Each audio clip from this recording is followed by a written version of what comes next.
We are live, I think. I see Fatima, I see Soha, I see Murtad Skeptic in the live chat.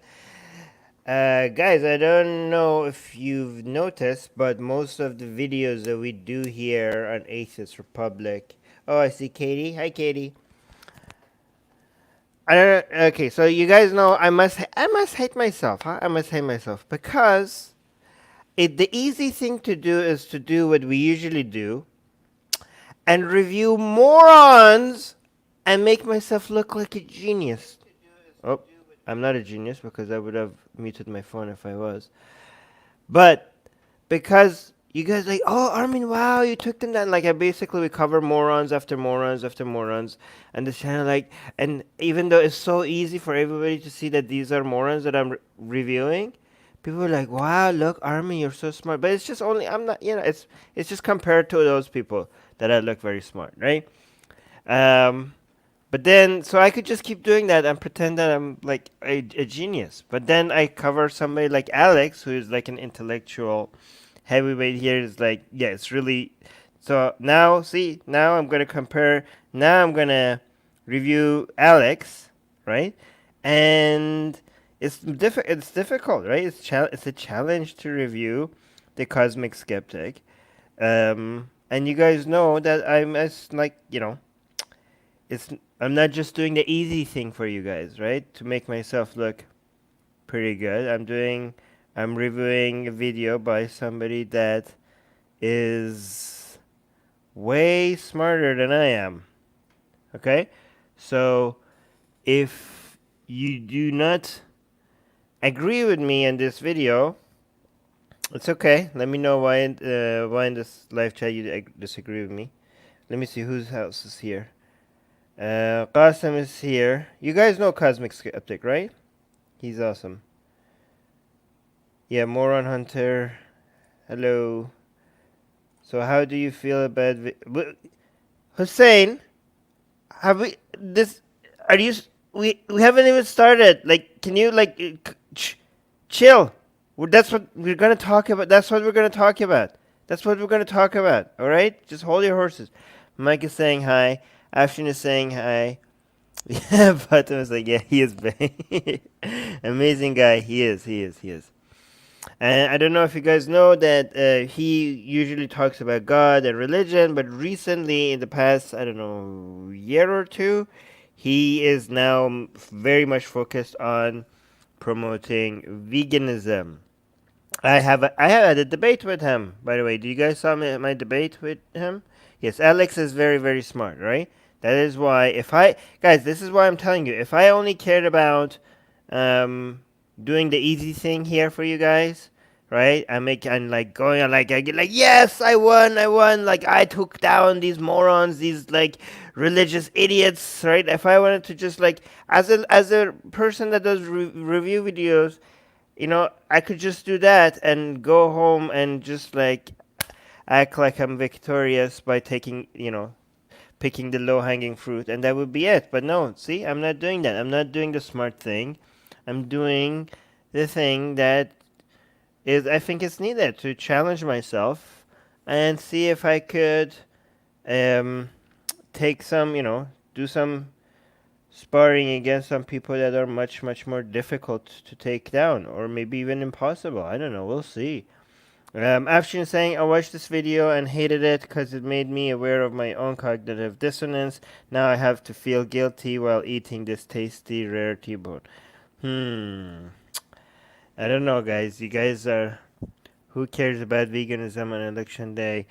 Well, you don't. You guys, okay? The atheist is a Hindu is saying, "Who cares about veganism on election day?" Well, Alex, I think will tell you that veganism is harming more. Is causing not being a vegan is causing more conscious beings than Trump ever would. The number of animals who are experiencing pain and misery are more than the number of humans that Trump is responsible for, their misery. So he might say like, why it's always You should always care about veganism. So that's what my Alex would say. Anyways, let's. Oh yeah, Nicholas is saying you did a debate with him. Yes, yes. Just search for Armin Navabi and Cosmic Skeptic. Did I say Alex? Or did I say Cosmic Skeptic? Either way, you should show up. Anyways, let's review this. Do you guys think? By the way, okay. As much as I kept on saying Alex is great and Alex is smart and Alex is intelligent, and we keep saying that, complimenting him and all that. I do think, okay, I do think I am the only one that I have seen so far that can respond to Alex without cognitive dissonance. Okay? I'm the only non-vegan on the planet that I've seen so far that has a response for him with zero cognitive dissonance. Zero. No one else. No one else. And I think I am able to be the only one that I know of because not because I am a genius, but this is not because of that. Not because I'm smart or anything. Is because every single response to vegans that I have seen is so dumb. It's so dumb. Like, I see why vegans feel like they are like they obviously have the upper hand over everybody else because nobody that I've seen has a good response to them. Everybody's like, oh, but bacon is delicious. Um, like, yeah, I'm the only one that has a response. No, what's saying is Matt Dillahunty. Oh yeah, okay, yes, Matt Dillahunty did not do a good job. I thought for a second that you said Matt Dillahunty did a good job. Oh my God, Matt Dillahunty looked like an idiot when he would debated Alex. Matt Dillahunty had nothing. He was like so wrong. Yeah, and I think, by the way, I'm gonna call you guys out as well. Any non-vegan in the live chat, I bet you guys have zero responses to Alex as well.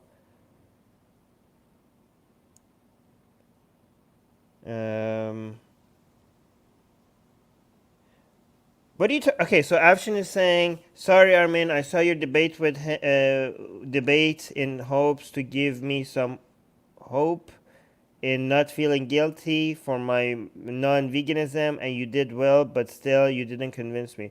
Well, because maybe you weren't paying attention. My entire point is that was not to make you not feel guilty. My argument does not remove the guilt, so I don't understand what you're talking about. My point does not remove the guilt. So if you were hoping, my point is still valid, but the guilt will still be there. Anyways, let me see.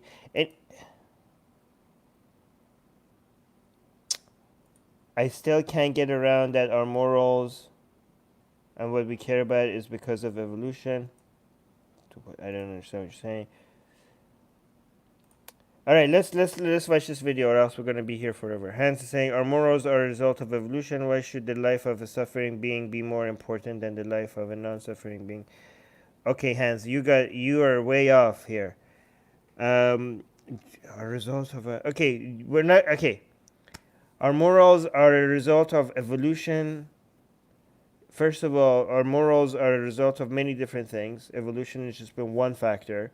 The evolution part of it is the desire that we have for caring for our fellow, um, human beings or whatever can feel pain. That desire comes from evolution, but but the social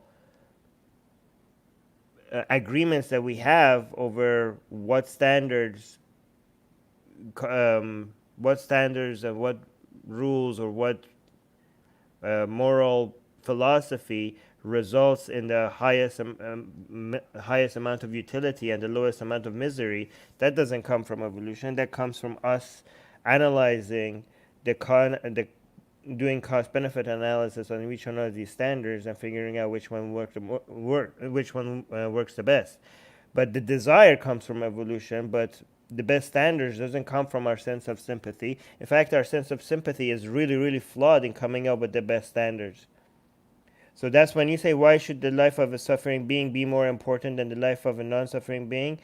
You don't need to answer that question, because we just do care. You just answered yourself, Hans. We just evolutionary we care. We care about other conscious beings suffering. We care about it. So you don't even need to answer that question. We just care. It's biological. We care, biologically we care. So it doesn't really matter why should it or why it shouldn't. It's as if for example, I could tell you that my favorite color is green, and you could be asking me, why should green be superior to blue? I didn't say it should be. I just like green more than blue.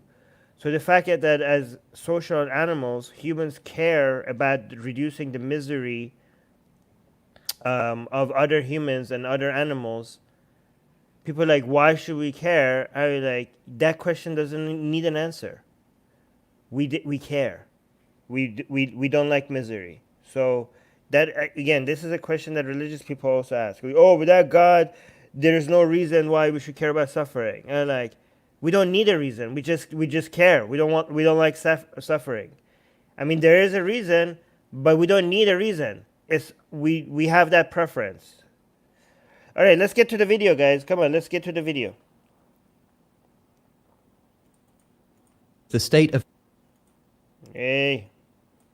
Cognitive dissonance is the state of having inconsistent thoughts, beliefs, or attitudes, especially as related to behavioral decisions and attitude change. The state of having inconsistent thoughts, beliefs, or attitude, especially as relating to behavioral decisions and attitude change. Okay, so guys, every single one of you has this about something. Okay, every single one of us has this about something. We just need somebody to point them out to us. Okay, but let's see how we have and again, all of you in the live chat except me. Okay, every single one of you in the every non-vegan right now in the live chat has this on veganism. I'm not a vegan. I'm the only non-vegan that doesn't have cognitive dissonance. Okay, I'll prove it to you. If you hold two beliefs that contradict each other, you're suffering from CD.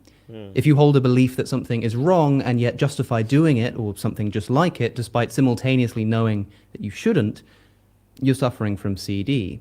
If you think that it's, I don't know, wrong for any person under any circumstance to so much as hit a dog that they're looking after, and yet simultaneously justify literally gassing pigs to death in a chamber of carbon dioxide so that you can eat a sandwich that you won't remember eating, you're suffering from CD. In all my 4 years or so of professionally tackling religious fanatics in the public sphere, I have genuinely never encountered more dogma, more ignorance, more evil, and indeed more cognitive dissonance than I have coming from people who, despite knowing the unimaginable horrors necessary to produce it, just can't give up cheese or just can't give up bacon. Well, if that's you... Yeah, so I hear this all the time. I hear oh yes, I know animals are suffering and it's bad. Oh yes, but bacon. Oh, I love cheese. How could I give up cheese? Okay, so would you say this about? I mean, it's so obvious. Do I even need to say this? The same people. If you bring this argument for them over anything else, they would be like, "Oh my God, this is horrific." Imagine if I said oh yeah, I own 100 slaves and stuff like that, right? I own 100 slaves. They're like, "You own slaves, Armin?" Yeah, yeah, I own slaves. They're like, "What the hell, Armin? Slavery is is disgusting. How could you have slaves?" And I'm like, "Yeah, I know Slavery is bad and all, but if I didn't have slaves, then I would have to do my own laundry or pay somebody to do it, and then I would have to go buy food or pay somebody to do it. I don't know. I could afford actually hiring maids, they could quit. Yeah, I know it's bad. I know it's bad, guys. I know, but it's inconvenient. I just prefer having. It's hard to live without slaves. So someone who sees veganism as some kind of fringe woke phenomenon or as just a funny and mockable philosophical position to be treated as nothing more than a laughingstock for when you get bored, it's time to snap out of it. Okay, we can either have a grown-up conversation about this or not. yeah, it must be so frustrating to vegans that people have philosophical discussions about the morality of almost everything. Oh, should we vote for Biden even if we disagree with him? Oh, let's have a philosophical discussion about this. Oh, should we go to war here, or is this like preemptively? How many people are going to be hurt? How many? Let's do a cost benefit analysis. Everything, every moral thing. Is religion? If God is fake, should people believe in God? Should we maybe religion is helpful to some people, or is it always harmful? Oh, let's have a serious philosophical discussion about this. It's important. Let's see how much misery this causes, or how much benefit it's like. Yeah. Okay, what about veganism? Bacon. Like what? Like guys, let's also have a serious philosophical discussion about whether animal suffering is important. No, bacon. That's, yeah. So it must be extremely. I can see how annoying it is to vegans, where this is the level of discourse that people are having in response to them. But if you're unwilling, forgive me for not taking you ethically seriously.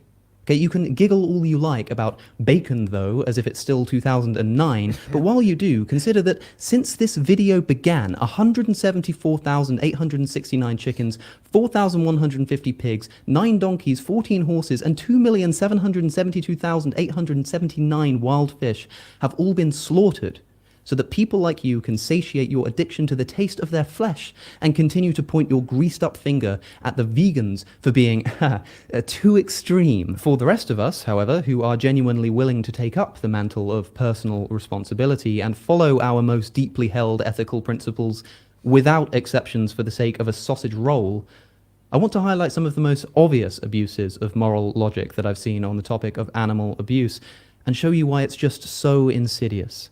Right, now, you may be someone who has simply never considered this stuff before, and if that's so, don't feel bad. My anger isn't directed at you. Okay, it's not your fault that we live in a society that's normalized animal cruelty to such an extent that we don't even notice it happening all around us. It's really not your fault. But allow me to Actually, I would go more extreme than Alex here. It is your fault somewhat for not informing yourself. I mean, the information is available out there. Maybe, maybe you're not. I'm not gonna like condemn you like that much, but I mean, I don't know. Do we say that about other? I don't know. I think like there's some like there. Okay, so fine. You're not like evil or anything, but there's some blame, a tiny bit of blame to go around. I don't know. clue you in, and hopefully that can change. And animal cruelty is truly every. Afshin is saying I could live with the slaughter if they had lived a good life and slaughtered truly painlessly as possible without the animals knowing death is coming. Well, Afshin, if that's how they were gonna do it, every single burger would cost like $1,000 or something. Yeah, that would not be possible on the scale that meat would not be available to this scale. If that was what they were doing with every single chicken and beef or whatever. Oh, Luke has been dreading this live stream. Okay, let's continue. Everywhere. Right? It's a strange and regrettable irony that when I complain about dead animals being present in food and on billboards and in people's shoes, in chairs that I'm forced to sit on, in guitar straps and phone cases and bags and wallets and roads and cosmetics and the only legal physical currency of the United Kingdom, that I'm the one who's forcing other people to encounter an observation that they don't like. Right? I find it funny if it wasn't so sad, especially given just how willing those same people who levy this accusation against me, just how willing they are to be as pushy and loud and forceful and unapologetic as they like when talking about an ethical issue that they agree with. Like, yeah, so this is also another thing that I can understand how frustrating it is. imagine if you were living when slavery was like, imagine if you were an abolitionist during slavery and you were going around and saying that slavery needs to be slavery needs to be abolished, slavery needs to be abolished, guys, this is like this is not good, and people are like, hey, listen, if you don't want to have slaves, just don't have slaves. Leave the rest of us who want to have slaves alone, okay? Don't be pushy. Don't be so pushy with your anti-slavery, okay? Stop preaching. Stop being so... guys, you know how as anti-slavery abolitionists, how you recognize... Oh, you don't... How do you recognize if somebody is an abolitionist? Oh, you don't have to worry about it. They will tell you about it. They will tell you about it, okay? If there are these people who are against slavery, oh my God, every time you talk about them, they just come like, oh yeah, slavery is bad, slavery is bad. Oh my God, come on, just keep your... I like the people who are against slavery, who just don't have slaves themselves, and just leave the rest of us alone, okay? The ones that just leave the rest of us alone, they're not so pushy. They're just personal choices. They're like, oh look, I'm a good kind of anti-slavery person. I don't push my values on other people.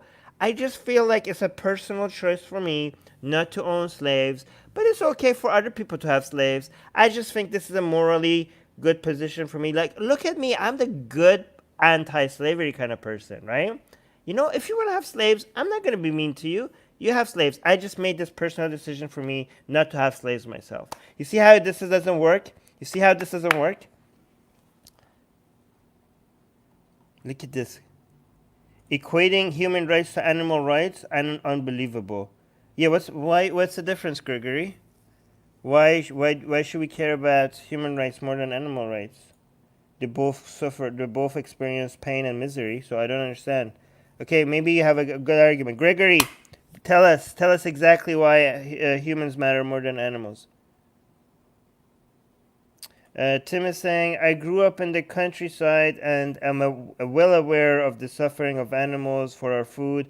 I'm a meat eater, but only buy local with well-treated meat. I find the assumptions of my ignorance annoying. He didn't say that you don't know about, like, obviously he was, wait, who's assuming that you're ignorant? I didn't see him generalizing about everybody watching his video, so I don't know if you assumed that he was talking to you specifically.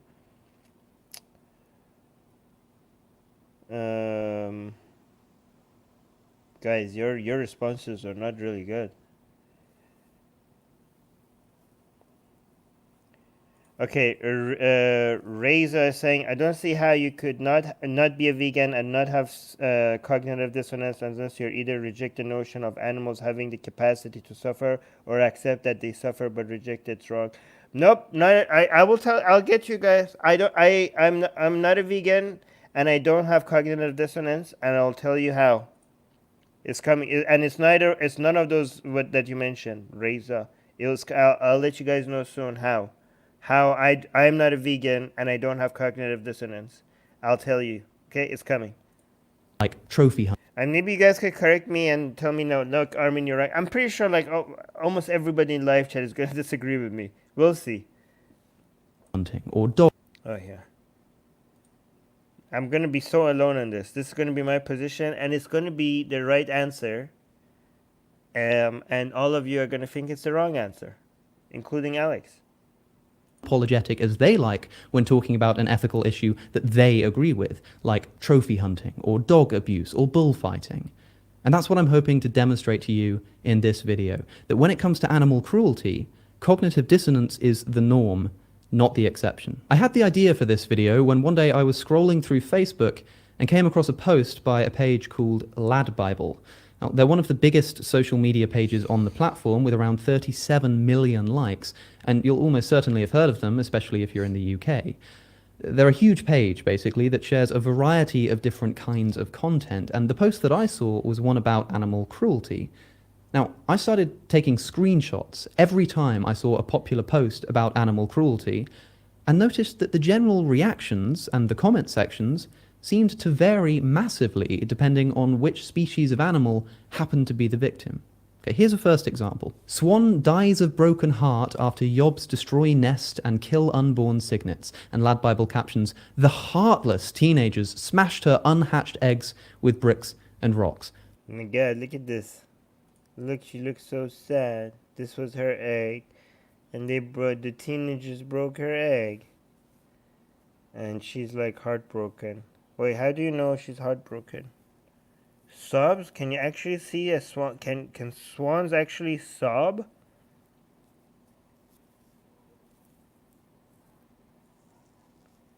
Heartbroken. Oh no, heartbroken. It didn't say sob.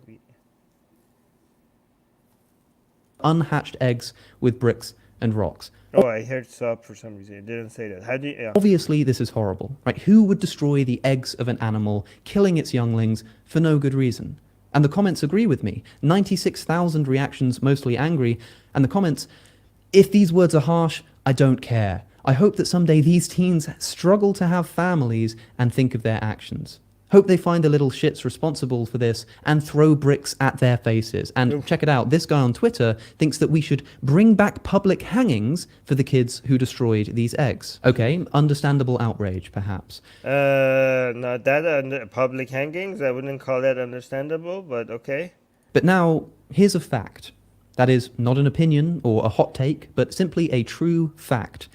Every year, around 7 billion male chicks are killed immediately at birth by the egg industry, either by...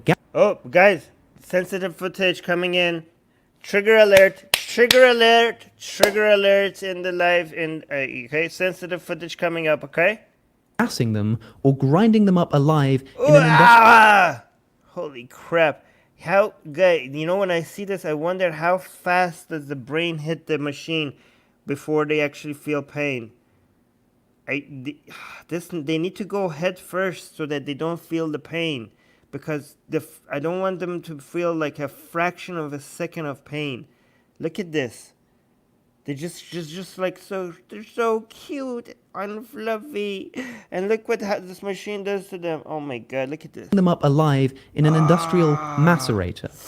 Egg-laying hens are genetically engineered differently to the chickens used for... God damn it, like seriously, they need to go head first.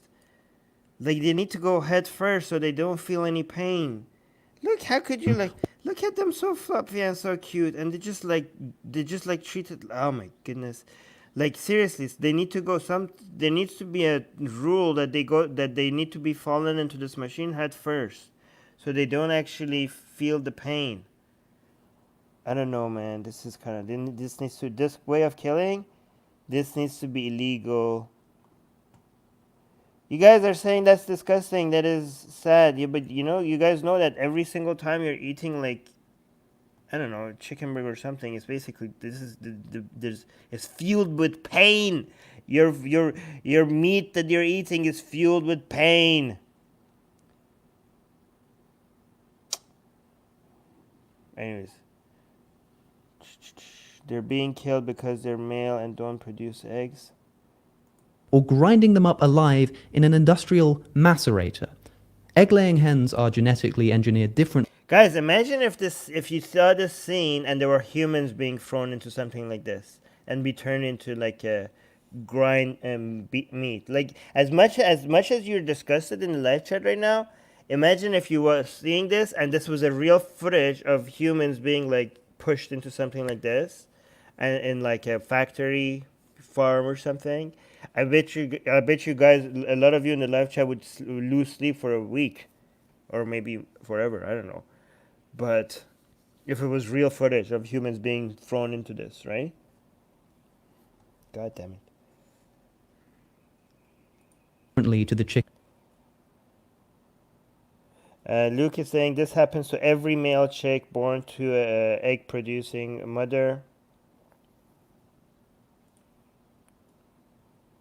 Oh yeah, Fatima, imagine if those were babies. Yeah, human babies. Oh my god, yeah, actually that's a better example, Fatima. Imagine if this was a footage of real human babies.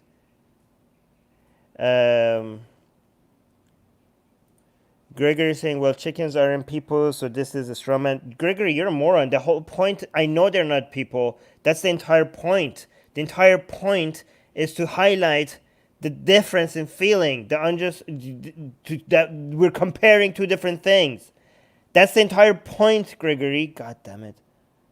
No one is saying, yes, I know it is, and I feel guilty for eating meat. It doesn't take away from the fact that I find it disgusting. I didn't know they were treated like that. Oh, you didn't know? Oh yeah, like in the Pink Floyd video. Yeah, that's what I was picturing when I first saw it. Really? Okay. Let's continue. Imagine if they were puppies. Oh yeah, okay, that's actually a good example, Reza. Imagine if they were puppies. Yeah, yeah. So for Gregory, okay, you think like humans don't deserve the same amount of pain and sympathy? What about puppies, right? If they were like cute puppies that were being like thrown into the like a meat grinder or something like that, I bet you the outrage over this would be like, oh, if imagine if the video was leaked of puppies being pushed into a meat grinder like this. Holy crap, the internet would explode with outrage. So what's the difference between these cute little chicks and puppies?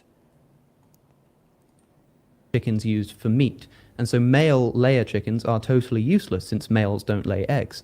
This means that their first and last experience of this world is being crushed or gassed to death, and this chick culling occurs in... I wouldn't have an issue with this if they weren't feeling any pain, because like if there was like a machine that would just like, I don't know, would painlessly like make them like go to sleep before they were grinded, because I mean they wouldn't have any experience of life at all without the meat industry.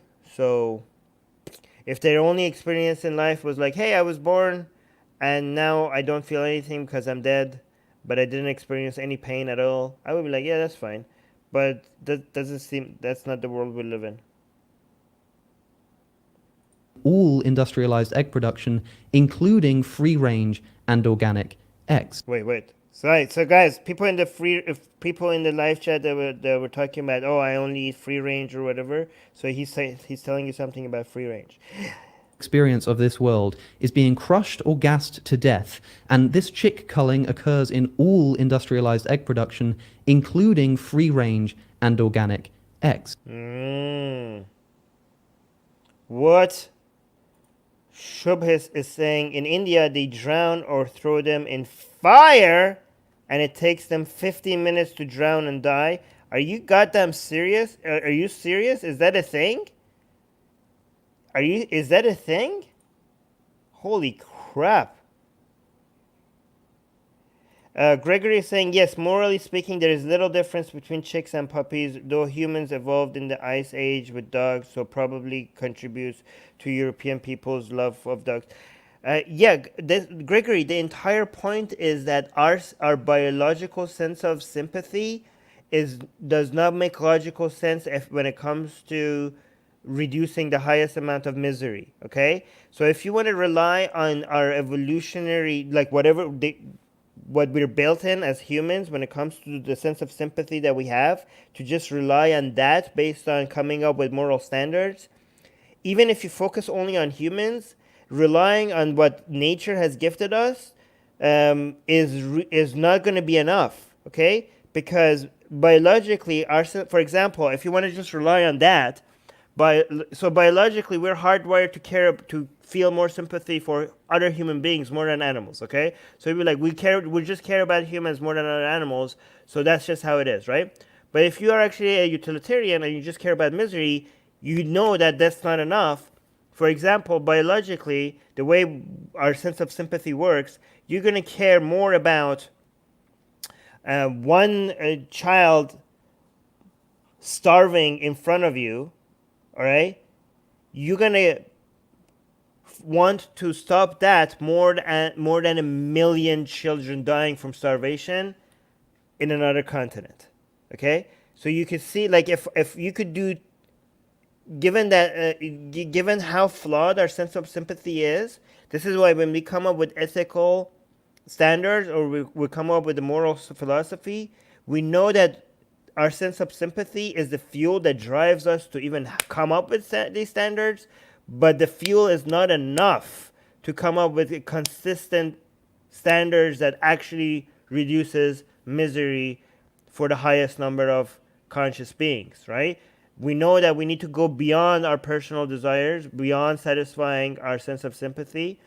We need to come up with more consistent standards that is not, contradictory, and that makes actually logical sense, right? That's the whole point of philosophical discussions on morality. So you can't be like, evolutionary, we were built to do this, and that's why that's good enough, or this is why we don't need to care about this or that, right? This is the difference between people getting morally outraged over hearing the news of some guy killing their daughter with a shovel, but by hitting the daughter in the head with a shovel. We would be like, oh my god, that's an outrage. But then if a whole city, if civilians in Yemen are being bombed by a plane from sky, we would be like, yeah, okay, that's war, I guess, right? Like, they get outraged. We get outraged over that as well, even though like there's like thousands of people dying. But for some reason, when the interaction between the criminal and the victim is more direct and more personal, with a father like killing their own daughter with a shovel, we get morally outraged with that a lot more. Again, that doesn't make any sense. I mean, it does make sense evolutionary, but it doesn't make any sense for us to rely just on those feelings if we want to actually reduce misery. We should that's why when it comes to coming up with standards, we need to understand that thousands of people dying in an indirect way from carpet bombing or something like that, that should take higher priority in us avoiding. We got a super chat with just the word M. Thank you so much for the super chat. $5 super chat from Render unto Caesar. Thank you so much. I appreciate that. Anyways, guys, we need to play this video. And it's not like we need eggs to be healthy, right? What's the only thing that you can genuinely only get from eggs and not another source? Well, the way they taste. 7 billion... Well, that's not the only thing. Egg whites are such a pure source of protein with the lowest level of calories. So it's not, for me at least, when I eat a lot of egg whites, and there's really, again, I'm not saying this justifies anything. I'm just saying it's not because of the taste. It's because when it comes to protein per calorie ratio, it's really difficult to do better than egg whites. 7 billion chicks, literally ground up alive, or in the words of the British Egg Information Service, humanely gassed every year for the sake of taste pleasure. And not only do people fail to condemn this, they continue to be the very... Render unto Caesar is saying, give me another super chat. $3 super chat saying, sorry, LOL, that was a typo. That's okay. Oh my god, I'm so sorry. I'm so sorry that you had to do 2 super chats to correct your previous super chat. I really appreciate the super chat, though. Thank you. Cause of it happening by continuing to purchase eggs. But some teenagers destroy the eggs of one swan, and everybody goes crazy. Cognitive dissonance. Here's another one. So Gregory is saying unfertilized eggs can experience suffering. Yeah, but the process of producing those eggs creates suffering and a lot of them do get, turned into hatch, and they have to kill them, and also there's a lot of suffering for the chickens that produce those eggs. So it's not the eggs themselves that is worried about. It's the ones that do hatch that they need to kill, and also the mothers. Bullfighting. Okay, here's another cognitive dissonance example. Here's another one. Bullfighting will return to Spain with strict new rules. The sport will continue despite the hopes of animal rights campaigners that the coronavirus pandemic would end the tradition. Again, thousands of mostly angry reactions. Let's look at the comments. This world is so messed up that people still want to see animal torture, fox hunting, bullfighting, various festivals that glorify animal abuse and cruelty. Sick people with no heart and no morals. It's disgusting. How can anyone think it's sport? Barbaric evil, torture of animals. This is why I would never go to Spain. Yes, good idea. Stay in the UK, where we would never force cattle to run around in an arena whilst being fought by a human. Stay in the UK, where we treat our... Trigger alert, guys. Trigger alert. Sensitive footage incoming. with decency by forcibly impregnating them, separating them from their wailing children, bolt gunning 70,000 of those calves in the head every year and killing them for veal, taking the mother's milk. Wait, isn't bolt cutting the best way to kill them, like without experiencing any suffering? Isn't bolt cutting like a method of like killing the cows without like them? Bolt gunning 70,000 of those calves. Yeah, like isn't this like a way? Like if isn't bolt gun like the best way to kill them without making them experience any pain or suffering? Can anybody correct me in the live chat? Calves in the head every year and killing them for veal, taking the mother's milk. Look, this should be legal. Look at this. Holy crap. Look at this. Look at the way they're moving them around. Where is this? Is this in the United Kingdom? Oh yeah, it is in the UK. Wow. This is in the UK. What year is this? Look at the way they're transporting a, like, can the cow not walk? Why are they moving them around like this? How is this not illegal? Look at that. Do you guys think this is like, is this like normal?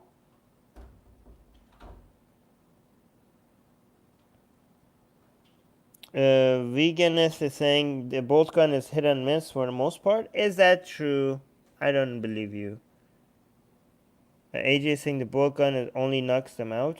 Well, isn't it the way to try to like kill them without any suffering?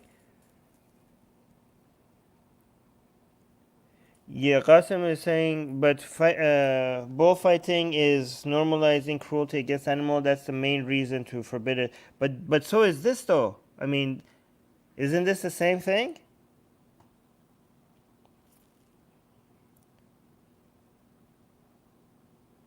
And then shipping her. Yeah. So Katie's saying, is the cow alive? If it's alive, it should not be allowed. Yeah, it's alive. Didn't you see it moving? This cow is alive. 70,000 of those calves in the head every year and killing them for Look, it's moving its head. veal, taking the mother's milk and then shipping her off to a Oh wait, I don't know actually. slaughterhouse to have her throat Actually, I don't know. Maybe it's not alive. Sorry. slit for the sake of a burger. Hopefully the animal protein will give Sorry guys. Maybe fake outrage. Maybe it's not alive. I don't. Maybe it wasn't. you enough energy to continue complaining about how poorly Spain treats its bovines. Of course, Lad Bible also makes posts relating to cows who have been abused and killed for the sake of being tasty. And I'm sure that this receives just as much condemnation. McDonald's is adding breakfast rolls with bacon, sausage, eggs, and cheese tomorrow. That's cheese from the dairy cows that we just talked about. Wait, is that the same page? Oh yeah, it's the same page. It's the same page that was posting stuff about. Oh my god, yeah. So the same page that was posting about the other animals being suffering and stuff, and the eggs and stuff, and now it's saying, McDonald's is adding breakfast rolls with bacon, sausage. Yum yum yummy yum yum yum yum. Guys, do not eat at McDonald's. Come on. Tomorrow. That's cheese from the dairy I mean, for health reason at least, don't eat at McDonald's if you only care about yourself. cows that we just talked about, along with the eggs necessitating the gassing or maceration of male chicks, and bacon and sausage from a pig, most likely in this country killed in a gas Trigger alert, sensitive footage incoming. chamber, which simultaneously, by the way, acidifies the liquid in their eyes and throat whilst choking them to death. The caption? Wait, what? They put acid? How do they kill the pigs? Eggs and cheese tomorrow. That's cheese from the dairy cows that we just talked about, along with the eggs necessitating the gassing or maceration of male chicks, and bacon and sausage from a pig, most likely in this country killed in a gas chamber. Gas chamber? Okay, they killed in a gas chamber? Which simultaneously, by the way, acidifies the liquid in their eyes. The gas chamber acidifies the liquid in their eyes and throat whilst choking them to death. While choking to death? Is that really how they're killed? Is that really what they experience before they die? The caption? Breakfast just got a whole lot tastier. Love eyes emoji, licking lips emoji. Give me a break. Right? The only comment that I could find complaining about this post was someone upset that they no longer sell a steak, egg, and cheese bagel. Cognitive dissonance. Okay, let's take a Shoop is saying the CO2 reacts with water in the eye and makes an acid. That's kind of, yeah, that's messed up. Yes, I mean, guys, and this is in the UK. I can't imagine how they kill them in other countries. Reza is saying the gas is considered the most humane. It's done in Australia too. Wow, so this is the most humane version that they do it in more civilized countries. So I can't imagine what these animals go through in less civilized countries. Apply the Bulcon to puppy and ask if it's okay. Yeah.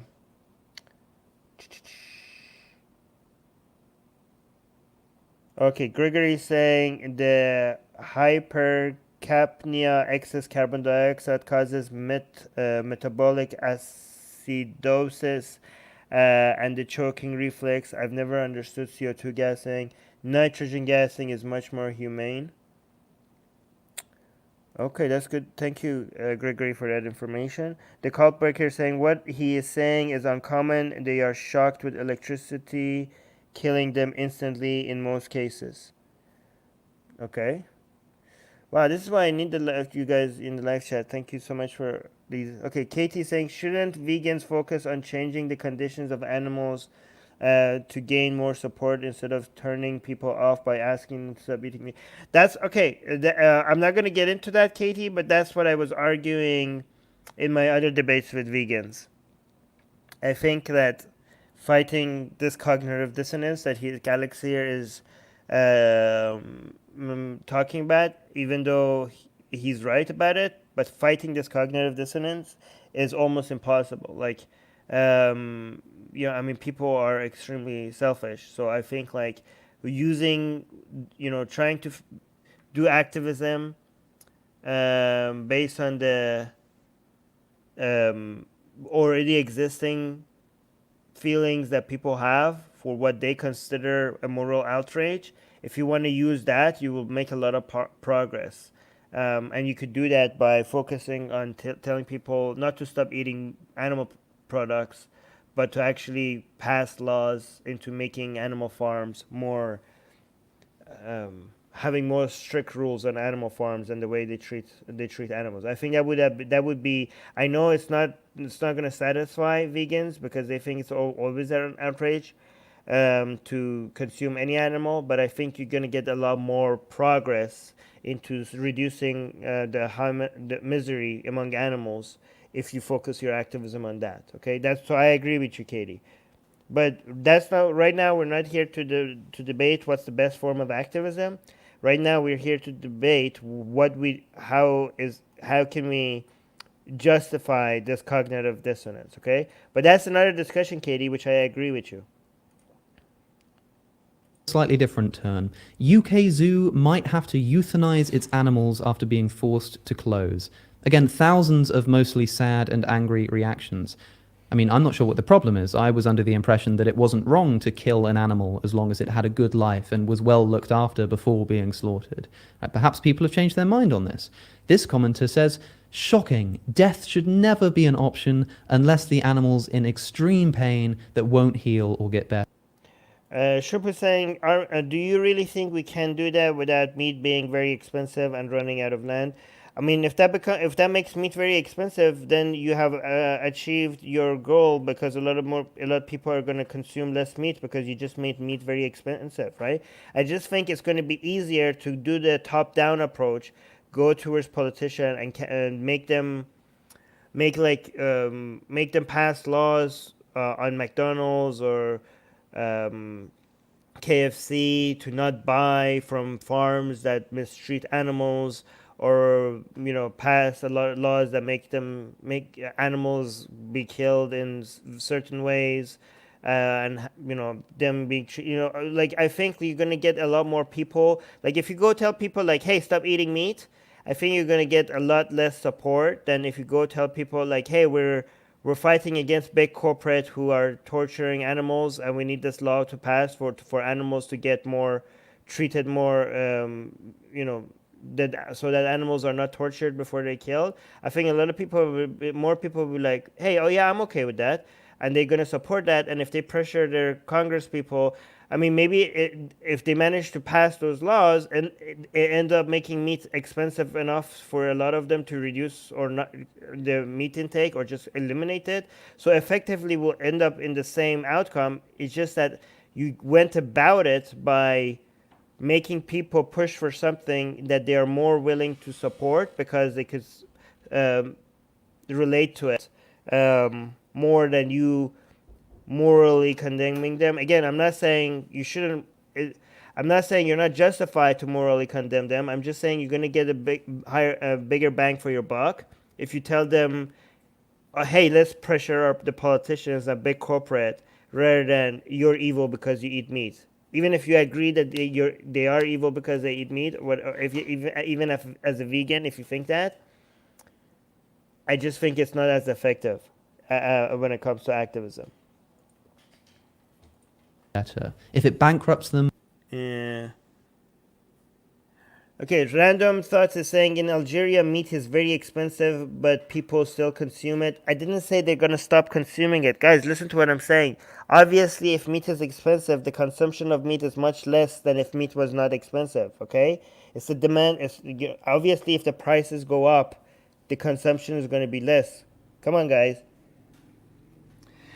So Reza is saying you're making a reformist argument, and this is exactly what Alex told me, and he compared it to me saying, that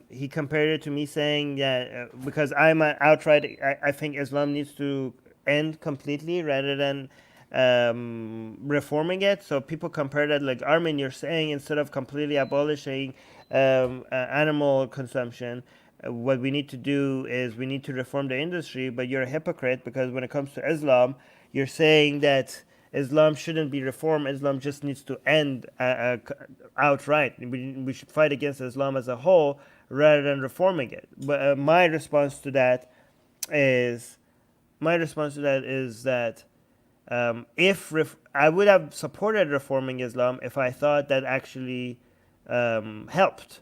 If I thought that reforming Islam is a baby step between having Islam be between fundamentalist Islam and outright atheism. If I thought reforming Islam is a step in between, then in that case, I would have supported reforming Islam. I just don't think reforming Islam is a step in between. I think reforming Islam helps the fundamental version of Islam stay around longer, right? Actually, I think reforming Islam is a defense mechanism against completely destroying Islam. Anyways, let's continue. it bankrupts them. This should be made illegal. That's right. No excuse for taking the life of an animal that doesn't need to die, unless it's a pig, or a cow, or a chicken, or a duck. Well, I think you get the picture. Right, but here's some better news. Iceland to donate profits of penguin biscuits to Chester Zoo after adopting penguins. The caption, "You can help save the zoo by buying this snack." That's right, you can now help penguins by buying a biscuit containing milk from an industry that abuses and kills cows. How heartwarming to be given the opportunity to save some animals by signing the death sentence of others. Of course, cows are cows and penguins are penguins, and that makes all the difference. Cognitive dissonance. Here's something more local. In Oxford, there's a large meadow called Port Meadow, where you can find cows and horses. Okay, Flying Fig is saying, would you like to have reform slavery or abolish it? Yeah, I would like to abolish it, but again, if you live in a society, imagine if I lived in ancient Rome, okay, and we were not even close to abolishing slavery, right? Would I, in that situation, would I, if slave owners were like torturing their slaves, and if I could like try to get slave owners to stop torturing their slaves in ancient Rome, I'm not talking about United States, North American slavery. Then we were so close, like we were closer at that time to ending slavery, right? So maybe at that point it would make sense, for example, for you to focus on ending slavery. But if you lived in ancient Rome, then if you see a slave master torturing his slaves, maybe if you did a campaign to embarrass the slave master to get to try to make him stop torturing his slaves, I think that would make sense in that situation, right? It's like maybe you had zero chance of ending slavery in ancient Rome. Like imagine if you went in that situation, went and told people like, hey, let's end slavery. You would be like, nobody would ever take you seriously at that point, right? So in that context, it might make sense for you to go and focus on trying to end the practice of torturing slaves by slave owners.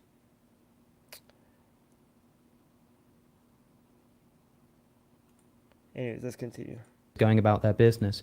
Unfortunately, it also has a problem with people littering, and a little while ago, the Oxford City Council made this Facebook post. Litter kills. This 7-month-old calf died after eating rubbish left on Port Meadow. Take your litter home with you or face a £150 fine. And the local community were understandably outraged. Yeah, you know what else kills cows? Killing cows. 70,000 calves are killed each year in the UK alone so that we can eat veal. And that's done on purpose, right? And it's done by the same people prodding the angry react button in response to people being so heartless as to leave their litter in a field for a calf to eat. I know that I'd much rather be that calf than a cow on a factory farm, but so long as one is being turned into a tasty lunch, who the hell cares, right? Cognitive dissonance. Sea turns red in Faroe Islands as 250 whales slaughtered in one day in annual hunt. This year's barbaric event is going ahead despite the global pandemic. Again, let's look at the comments. Give me a gun and 10 minutes. The whales will be... Oof, these people are radicals. Look at this. Give me a gun and 10 minutes. The whales will be fine, and I will not feel a thing when the humans are dead. Jesus. Nothing humane about this at all. An act of cruelty masquerading as tradition. There are many things we used to do that are no longer relevant to today's society, and I wish this would cease. I couldn't have put it better myself. Now, someone else tries to defend this tradition by saying, how about people mind their own business and stop judging other people's culture and traditions? And here comes the response. A tradition? Shut up. Sick as fuck. Traditions are Christmas and New Year, not slaughtering animals in this awful way. Eat turkey. Oh no. No, tradition. Eat turkey, eat chicken. Or chicken, like normal people, not sea mammals that live in their ocean. Just shut your hole, mate. Okay, guys, come on, Gregory, you should agree with this, okay? Even if you think humans are secondary, this is like crazy. Like, hey, why is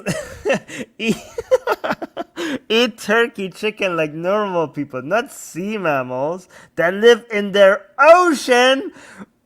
Wait, why are they superior for the...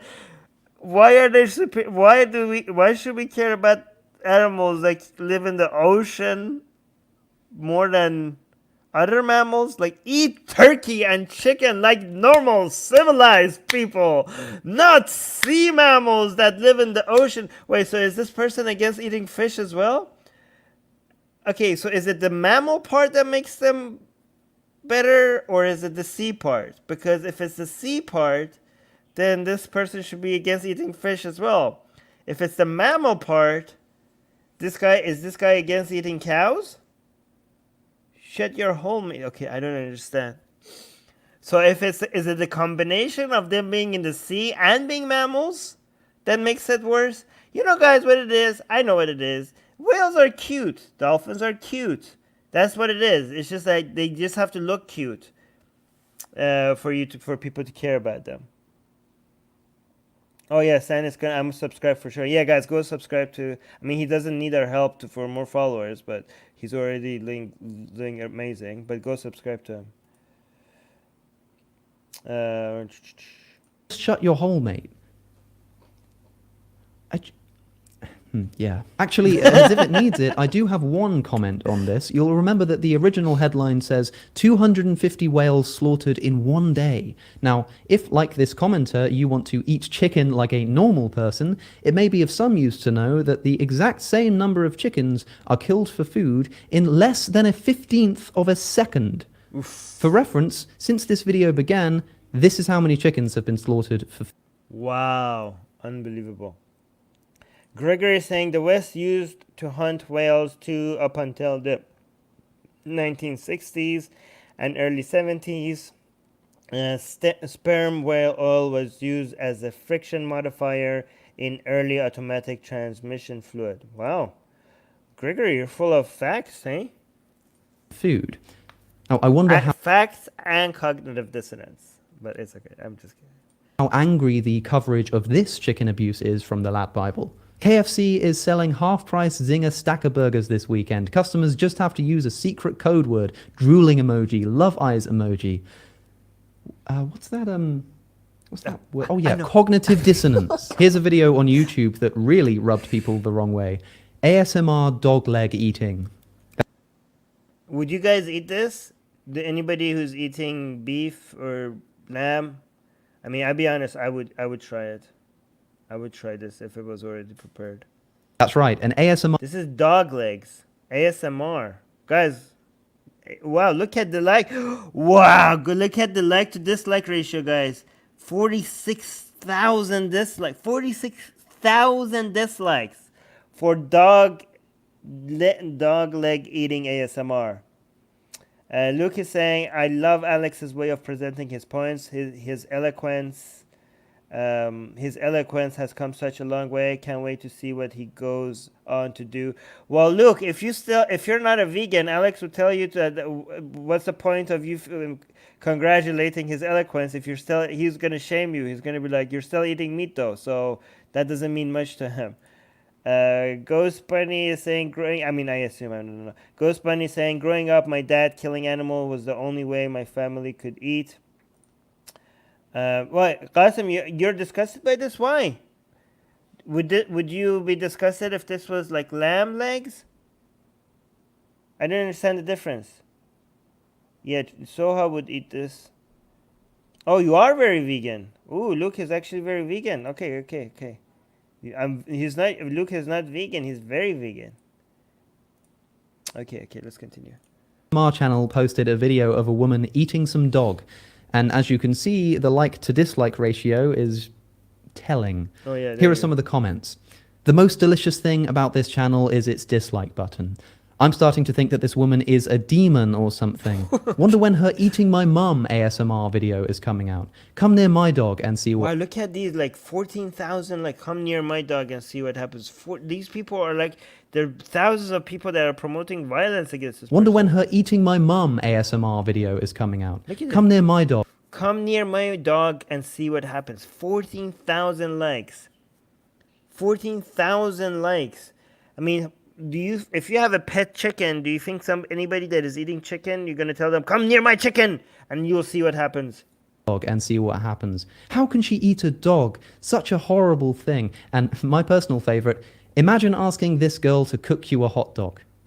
Yeah, imagine if she put a dead dog inside of some bread instead of a dead cow. That would be outrageous. Imagine if she put a dead pig. Oh, wait, no, because this ASMR video of someone eating some dead pigs, animals which are, by the way, just as intelligent as dogs, went down an absolute treat. People... I mean, aren't pigs actually more intelligent than dogs? I thought pigs were more intelligent than dogs.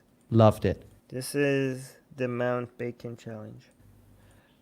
Cognitive dissonance. But even with everything that I've just shown you, at least vegans are generally respected online for their views and not mocked or ridiculed or anything like that. No. It's not like any post remotely related to veganism, even when it's not motivated by the treatment of animals, is laughed out of the room by meat eaters, is it? Well, let's once again turn back to the Lad Bible to find out. Woman who spent £10,000 on failed acne treatment clears skin by going vegan. Cool. Right, good for her. Whatever. He doesn't care about. I don't think Alex really cares much about the health benefits of going vegan. Like he thinks like it's not like if you say vitamin B12, we need meat to be healthy. Is like you guys are committing so much. You're responsible for so much misery on such a mass scale around the planet for like vitamin B12, like for just being a bit healthier. Like he thinks like it's not worth it. So this whole idea of like, go vegan is better for your skin. I think a lot of vegans who do this for moral reasons think like you're missing the point. Now let's look at some of the comments. The hardest thing about being a vegan is keeping it to yourself. Oh my god, this is like 2,000 reactions. The hardest thing about being a vegan is keeping it to yourself. Guys, they never say this about any other moral crisis that's happening on the planet. Like nobody like, hey, like if I go around and tell you, guys, the children are dying here. Please, guys, we need to do something about it. Like, oh my god, the hardest thing about being anti-child abuse advocate is keeping it to yourself. Like, do you hear people saying that? No, they don't say that because it doesn't make any sense. Ha ha ha, did you come up with that one yourself? No. If God didn't want us to eat animals, he wouldn't have made them out of meat. I'd rather have a nice juicy burger with a slice of cheese and eat it in front of the cow's crying family. Wow. Ladies and gentlemen, I hope that I've made my point, Yes. and that you'll think twice before claiming that vegans are pushy or extreme or cringy or just need a nice steak. Or if you can't manage that, then you forfeit your right to complain about animal cruelty when the victim happens to be a member of a species that you find cute. But you know what's definitely not cute? Cognitive dissonance. So cut it out. I've been Alex O'Connor or Cosmic Skeptic. You can Yes. find me on social media. Go follow him on all those places. I know he's already has a massive following, but honestly, he deserves more. Here, if you like what I do and want to support it, please consider becoming a patron at patreon.com/Cosmic Skeptic. Don't forget to subscribe. Right. Thank you for watching, and I'll see you in the next one. All right, so now it's time for me to explain myself, and I know I'm going to fail miserably in the eyes of a lot of you, but I'm going to do it anyways. Luke is saying, I personally make a point of not mentioning my veganism unless it comes up in the conversation, just because in the long run it helps in opening up a convo. CD is not cute. All right, so here's how I eat. I'm not a vegetarian. I eat meat. I eat eggs. And I don't have cognitive dissonance. Do you guys know how? Any guesses on how I'm the only person on this planet that is not a vegan. I think I'm the only person on this planet that is not a vegan and doesn't have cognitive dissonance about it at all. While I wait for your answers, let me just show you something else while I wait for your answers to see. I'm not going to have time to review this. I was going to review this, but Matt Dillahunty and Alex had a fight about this and on Twitter about this recent video. And I was going to review that. And Matt is like so wrong. Matt Dillahunty is so wrong about the interaction between Matt and Alex makes Matt look so bad. I don't understand how Matt is like, maybe Matt, you're not doing yourself any. But I was going to review this, but we're not going to have time on that, right? So let me see if you guys guessed that. Armin values animals' life equally worthless. That's really the non-dissonance position. Nope, that's not it. You don't mind eating dogs? No, I don't mind eating dogs. If it tastes okay, I will eat dogs. Matt Dillahunty is vegan now, I think. Nope. I mean, I don't know. What is this? Cultured meat? I don't know.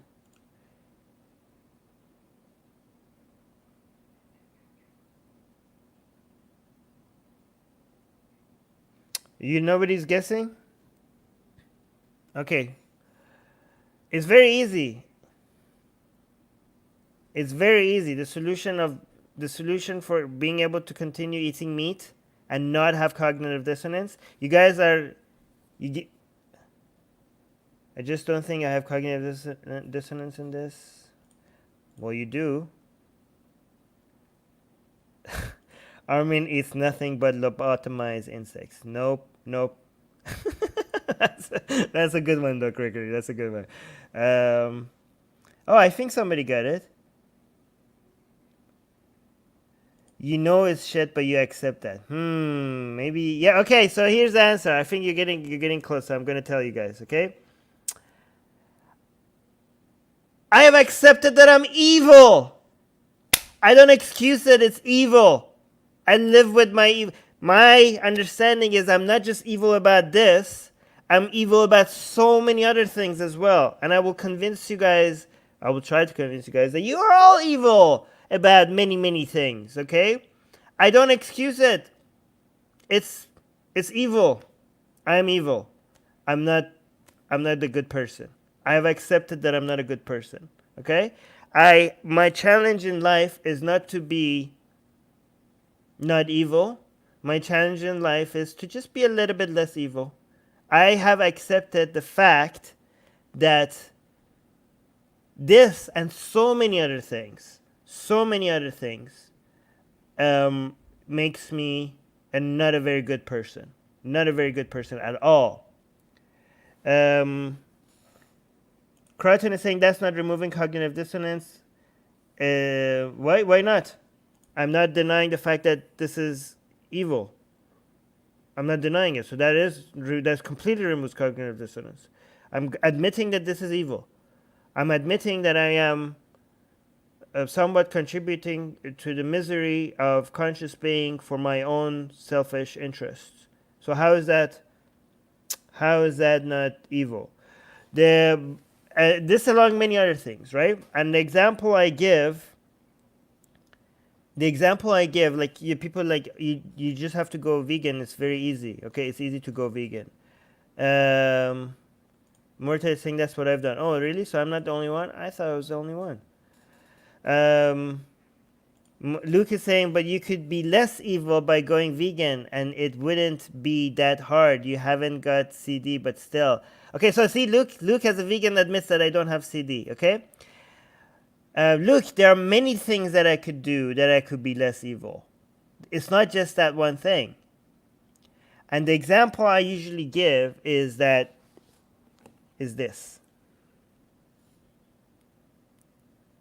You know what this is?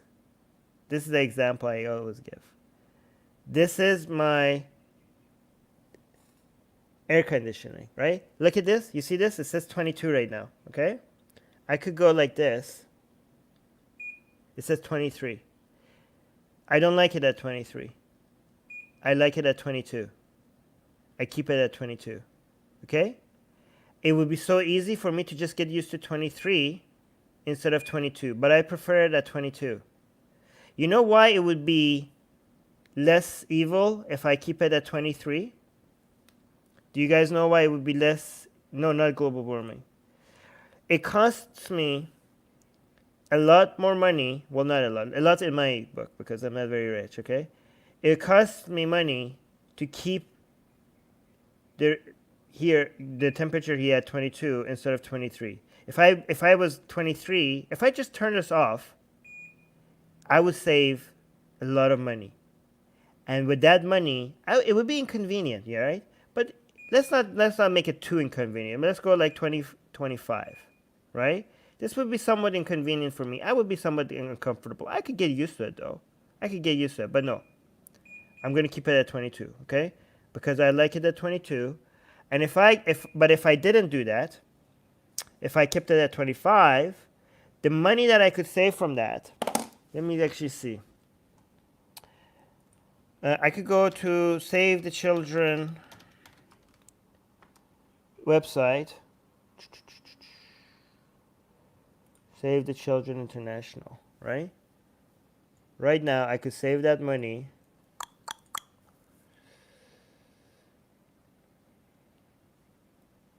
I could do.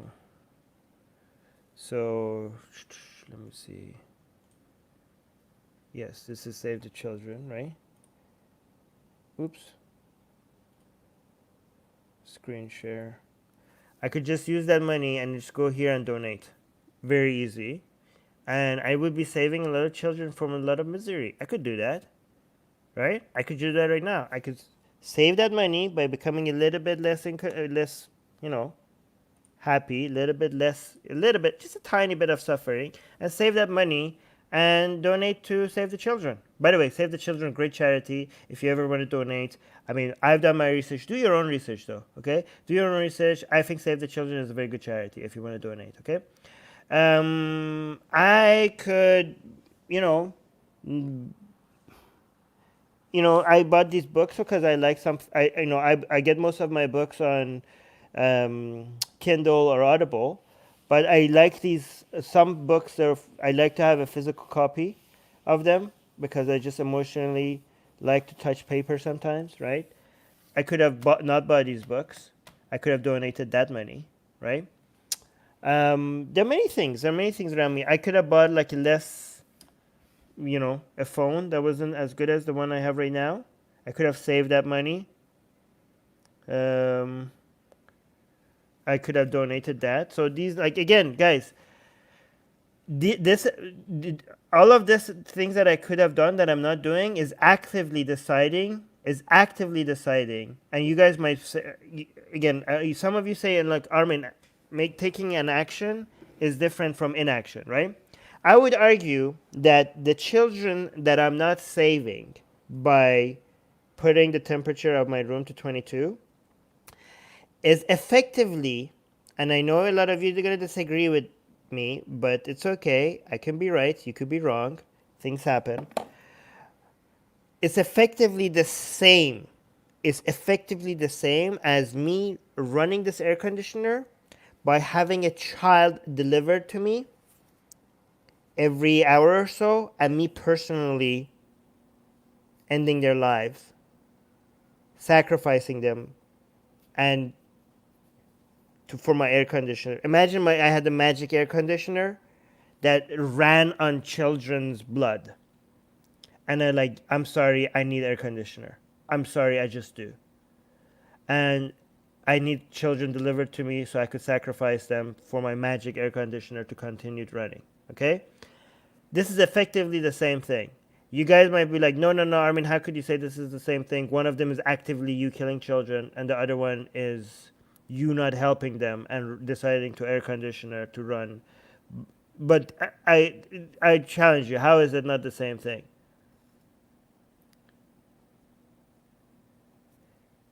So Luke is saying, I think this is the straw man. Just because you can't reduce all suffering doesn't mean you can't reduce some. That's not the straw man I'm making, Luke. That's exactly my point. I don't have to end the suffering. I'm not going to be able to end the suffering of all children around the world. But this is exactly the point that I'm making. I can reduce it somewhat. I'm not saying that I'm going to be able to end all suffering of all children, but I right now easily could decide that I could reduce it by a small bit. But I'm deciding to my air conditioner to run. Every single one of you has decided that something matters more to you than ending the misery of other people or animals around the world. Every single one of you, every time you buy or do something that doesn't go directly towards reducing the suffering of other humans and animals, you decided that there's something that makes your life just a tiny bit better, that matters more to you than children actually dying from starvation. I've done that. Every single one of you have done that. Okay? So my argument is that we're evil. Maybe you don't think we're evil. I think we're evil. Okay? My argument is that I'm not going to fight. I'm not going to be a saint. I'm sorry. I'm not going to be able to do that. Right? I am going to be able to do that. But I'm not going to. Okay? All I'm going to do is just be a little bit less evil. I'm not going to stop being evil. I'm just going to be a little bit less evil. I'm going to fight some battles against misery. Can I fight more battles against misery? Yes, I definitely can fight more battles against misery, but I'm not doing that. I'm just going to be less evil than the people who are not fighting any battles against misery, right? So my activism involves fighting against some form of misery around the world. Can I do more? Yes, I'm not doing more. I do care about I am selfish. I do care about. Here's the thing. I'm pretty sure if I was rich enough to be a slave owner, and I was born at a time that slavery was legal, I probably would be a slave owner. I would have probably been a slave owner. I would be like, oh yeah, but I'm not like the other slave owners because I treat my slaves very well. I treat them very well. I probably would feel so good about it as well. I would be like, oh my God, look at me. I treat my slaves so well, unlike our neighbors. Have you seen how they treat their slaves? I would be congratulating myself about how but I probably would be like, would I be like, Alex would probably be somebody that would be like, oh my God, no, no, no slavery. Like, what the hell, Armin? I would be like, yeah, I know it's bad. Am I gonna?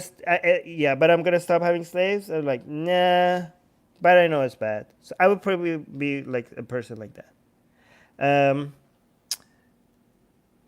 yeah, but now I get with the comfort of having slavery illegal. I would be like, yeah, of course slavery is bad. Every single one of you, by the way, in the live chat, every single one of you who thinks like, oh, if you would have been on the right side of history. Not every single, most of you. Maybe not Luke. Maybe not Luke, but most of you, if you were rich and you were born at a time of slavery, right now with the convenience of the whole world have evolved to seeing slavery as like as disgusting and a moral abomination.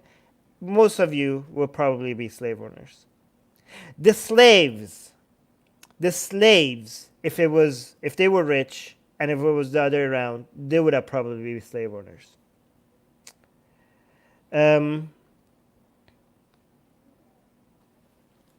Luke is saying it's just taste. All you lose is taste. I don't understand the cost benefit analysis. No, it's not. For me, it's not just taste. Actually, for me, it's a lot more. I really manage my protein calorie intake. It's also convenience. It's also cost. Yeah. I mean, if I had here's the thing. I would go vegan like this. If you had if I had somebody that could just cook me vegan foods that had the same level of protein per calorie ratio with the same amount of convenience, dude, like if you guys think I can't sacrifice taste, I have sacrificed taste for the sake of the best, high nutrition protein per calorie ratio. Yeah, I have sacrificed taste, trust me. I eat like nothing but chicken and egg whites when it comes to my protein intake. Okay, so but anything else requires some level of inconvenience, and I understand that it's not that too much of a cost, but again, neither is this is not also. Every time you tell me that, Armin, this is not that inconvenient, I would tell you neither is this. Neither is this. This is also not that inconvenient, but you are not as morally outraged as me going like this, right? Than anything else on them. Then you're getting more. I could give up on egg whites, and I'm not. And vegans will get outraged by that, but they don't get outraged by me doing this. This is also not that different, and you don't get outraged by somebody deciding that they need to upgrade. A new phone just came out, and they need to, and their current phone is just working just fine, doing everything that they want. But they just saw a new iPhone come out and they just need to upgrade. And they upgrade. If that person is a vegan, you as a vegan, you're not going to get morally outraged over the fact that they upgraded their phone, even they need to reduce a lot of suffering. With only $50, you could save a lot of people from starvation for a whole year. I forgot what the numbers are, but you could do that. But you're not doing that. Okay? I'm not saying this is not evil. I'm not excusing this. I'm not like, oh, Armin, you're saying this is not evil. Like you're making excuses. No, I'm not saying, my point is not that this is not evil. My point is that it is evil. I have accepted that I'm not good. This is how I do not have cognitive dissonance. I have accepted the fact that I'm not a good person. I'm not trying to stop being evil. All I'm trying to do is be a tiny bit less evil with my activism. And I think what I'm trying to do, encourage people, is not to stop being evil, because that's not going to result. What I'm going to do, like tell people to like stop being selfish? Yeah, good luck with that. All I'm trying to do is like, hey, be evil. I'm evil. You're evil. Let's all be evil together.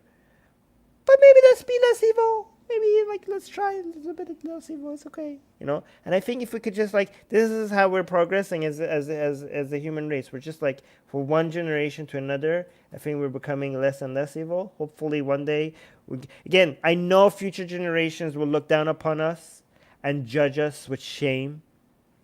Judge us with shame over the fact that we were so cruel to animals. I know future generations. But they have the advantage of being the future generations, okay? They have the advantage of being, anyways, they have the right to be judged. I'm not excusing it. They have the full right to be judgmental, okay? I know that, okay? But this is why I forgive my ancestors for being slave owners, because I hope future generations forgive me as well. I mean, but they have every right not to forgive me. Hans is saying, why are you assuming the suffering of animals is wrong? We choose what is wrong in a way that is guided by our own emotions. These emotions were developed for the sake of our survival. Hans, I already explained this, okay? When it comes to defining right and wrong, of course we decide what's... Okay, so first of all, you contradicted yourself, because the emotions we don't choose. There's two different things that you're confusing with each other.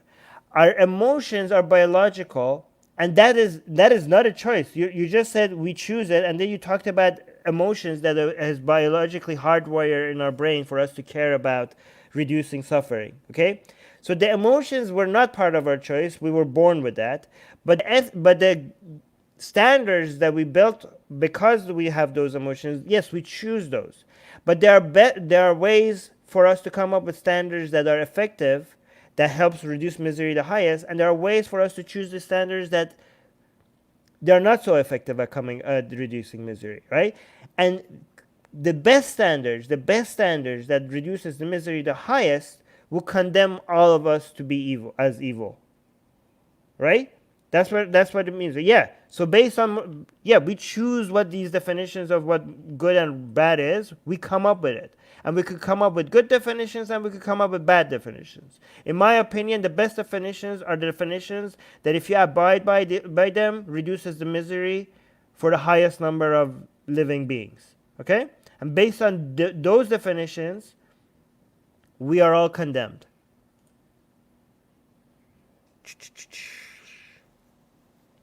I'll see what else is good. Guys, if I miss any of your comments, please repost them, because it's really hard for me to scroll, find some of these comments.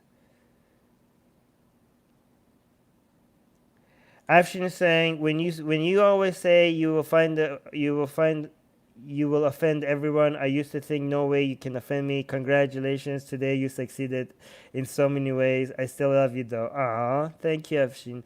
Thank you for your forgiveness. Katie is saying, but if we care about the lives of animals, should we not care about their lives in the wild as well? So that would mean actively rescuing deers from lion packs like humans are rescued. Yeah, I guess. I mean, I always wondered if hunting is actually good for animals, because if you didn't hunt them, then they would die a slow, painful death instead, because they would either be hunted by a lion or something, which would be like a really slow, excruciating death, or they would just die from starvation at some point, or disease or something, and that would be also very slow. So if you shoot them in the head, maybe that's like a mercy kill. I'm not saying that's the case. I'm just wondering. I was just wondering.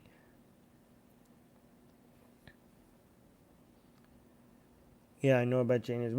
We'll cover Jainism at some point. Mir Ali saying, the other day I challenged the vegan to stop using cars and roads as it kills animals by accident. He kept quiet. Since then, animals are killed for medical research, urbanization, etc. Yeah, but again, it's not about trying to reduce all forms of evil completely, as long as you could do something, okay? So here's the thing. If you're a vegan, so you could be like, Armin, why don't you do this one extra thing? Let me actually read Luke. Look, Armin, this is my first hard disagree with you. Can't wait to discuss this more in the future. Hey, Luke, let's come up and have a discussion with me. I would love to debate you on this. It's an interesting take. I'll give you that. You should read Singer's new book. Yeah, somebody was mentioning Singer and tagging me. Can you mention what you guys? Somebody was. I think it was Luke. Somebody was bringing up a challenge against my position based on one of Singer's arguments. Do you guys have anything? Do you guys mind reposting that? I do want to say. Here's my challenge to a vegan. Okay. Are they just only focusing on this harm reduction? What if I was not a vegan and I was also not fighting against global warming, right? And then you said that, Armin, become a vegan. And I was like, for me, it's either go vegan or fight against global warming. I'm going to pick fighting against global warming. Not going to pick the vegan option. A lot of vegans would be like, no, go vegan. But why not? Why is that? They wouldn't be upset if this person went vegan but didn't fight against global warming. Do you know what I mean? They would be like, yeah, good. You're on the right path right now, even though you're not fighting against global warming. But they would think like, let me see if I could explain this properly, right? So option A, I started going vegan, I don't fight against global warming. And the vegans were like, yay, good job. You're reducing misery on the planet. Even though I didn't do the other thing, which I could have done, which is fight against global warming. Option 2 would be, I don't go vegan, but I fight against global warming. Let's assume the harm reduction in both of these are equal. To me, it seems a lot of vegans are dogmatic about, no, this is the harm reduction that you need to do. But what if the harm reduction from my other action was the same as the harm reduction of me going vegan? Would you not be like, I guess that's fine? And if it's not fine, then what, can I condemn every single vegan who's not fighting against global warming for not doing more that they could do against? Are they evil? I mean, they are evil, right? Every single vegan that is I congratulate vegans for contributing to harm reduction in that specific way that I'm not doing. But if they're rightfully pointing out people like me who are my evil, who is not actively not trying to in such an easy way reduce my harm in the area that they're reducing harm, okay? If they consider me evil for that, do they consider themselves evil for all the other non-vegan related areas in their lives that they could so easily participate in harm reduction, and they're not? All the vegans that are not participating in all those other things that they could so easily be contributing to harm reduction, unless they're doing every single one of them. If you are a person that is doing every single one of them, then okay, you're a saint. Or actually, not saints are evil, but you are what we mean when we call people saints. You are that, okay? But for every single other person, for every single vegan that is not doing all those other things, do they have cognitive dissonance? Do the vegans have cognitive dissonance if they go buy a watch that they don't need?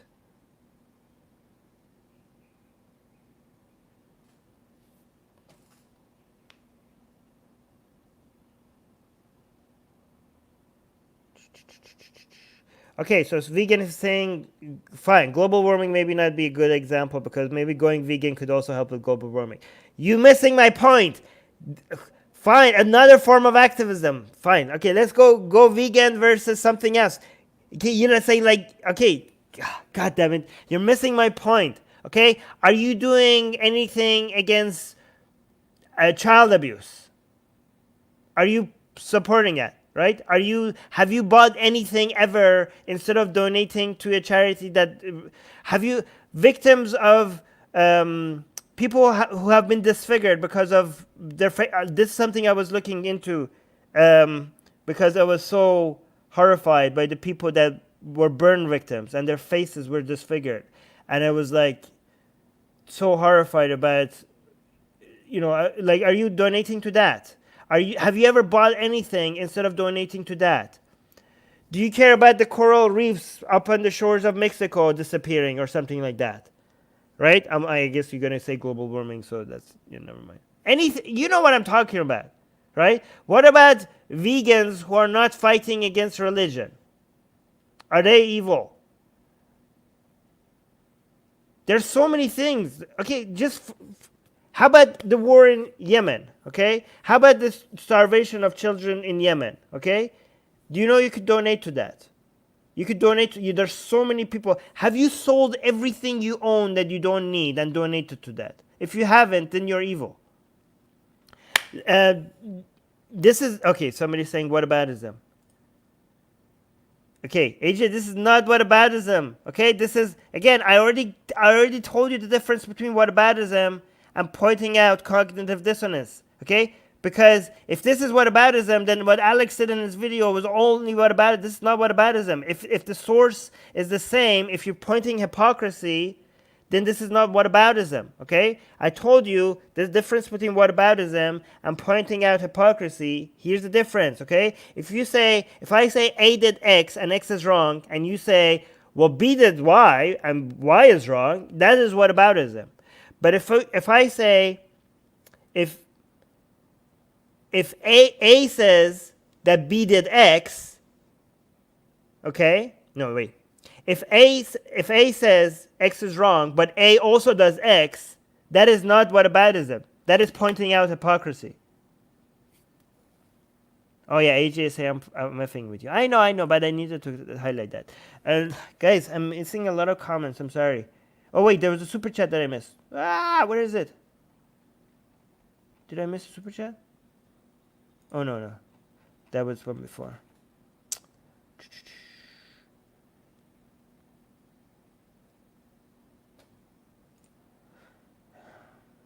Oh yeah, there's a hard Trump-supporting vegan cafe owner who allegedly beat up his missus here. Being vegan doesn't automatically make you not an asshole. Yeah, I don't think they're claiming that though. I don't think they're claiming that. I'm just saying that unless you're somebody that is living a minimalist life that only has things, and I think that is not a very I don't think that is attainable. Okay, here's the thing. Okay, here's why I'm against living that minimalist life. Okay, because what we have to understand is the limitations of our mind and the way that we're not robots. We as human beings, we're not robots. We cannot be like, oh, this is the most effective way. Oh, here's the code. Follow this. This is how it's going to reduce misery. Okay, this is what people don't understand. Okay, this is what moral philosophers don't understand, and I understand. Okay. This is what I told Alex when I was with him in Oxford, right? So he was actually even talking about minimalism. Alex understands this because he also was considering minimalism, right? But this is why I'm against going full saint and becoming a minimalist, is that because we are, because we have to deal with the way our brains is wired, you cannot ignore it, okay? Let's say, for example, I'm an activist and I'm trying to get more people to pay attention to a harm that is happening around the world, right? And I'm trying to motivate myself to keep doing what I'm doing, okay? It's hard to motivate myself, right? And sometimes I get disappointed. Sometimes it seems like we're not growing. Sometimes I want to give up. Sometimes I just want to relax and just go do something else. Sometimes I want to quit, right?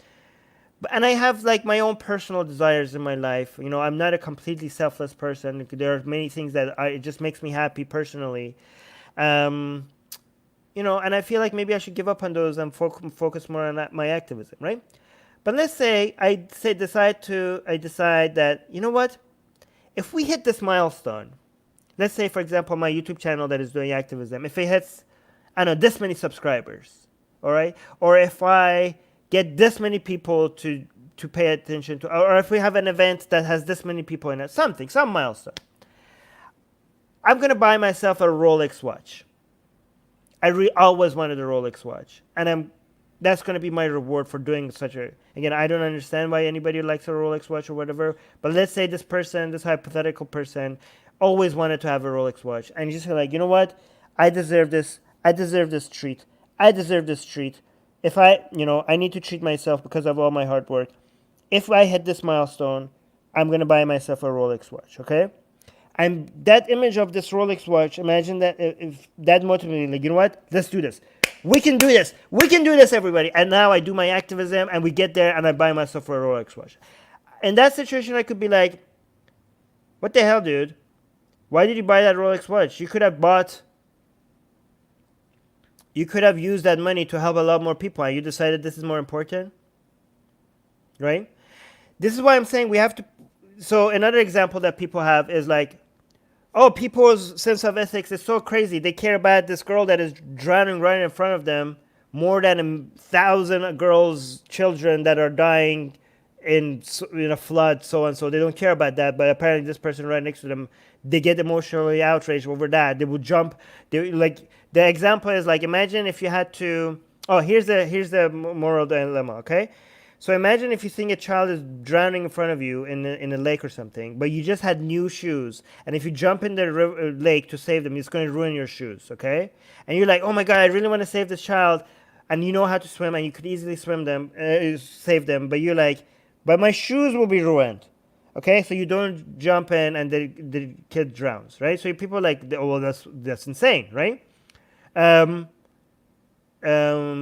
But let's say you decide to, so obviously we see the right moral decision to make is for you to jump in the river, even though your shoes or the lake or your shoes are going to get ruined. Who cares about the goddamn shoes, right?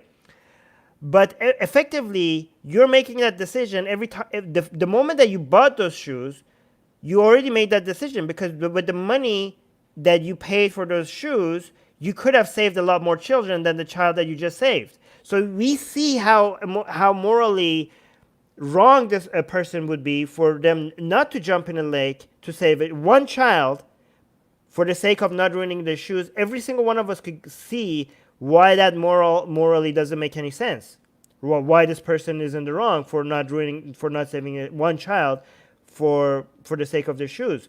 But we don't see that when they were purchasing that shoes, because at the moment of the purchase, they decided that these shoes matter more than me using this money to save a lot more than just one child, right?